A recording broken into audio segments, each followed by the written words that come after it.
Hello cut, आज हम लिखेंगे 0 से लेकर 20 तक।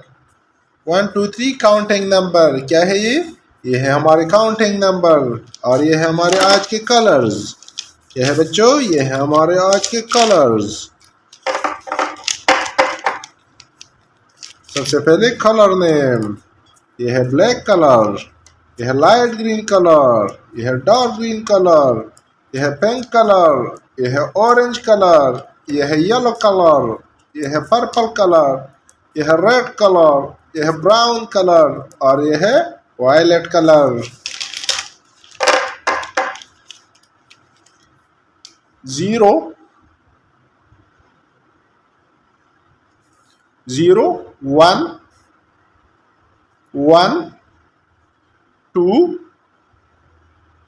2 3 3 4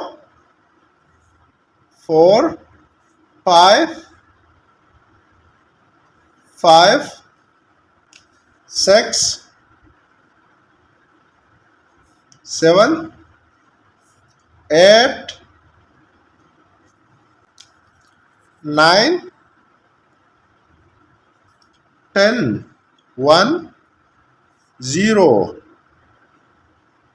10 11 1 1 11 12 1 2 12 13 1 3 13 14 1 4 14 15 1 5 15 16 1 6 16 17 1 7 17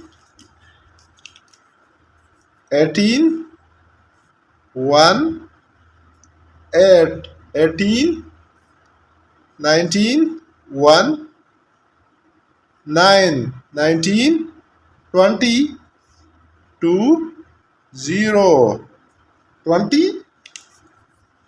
0 1 2 3 4 5 6 7 8 9 10 11 12 13 14 15 16 17 18 19 20। ओके बच्चों।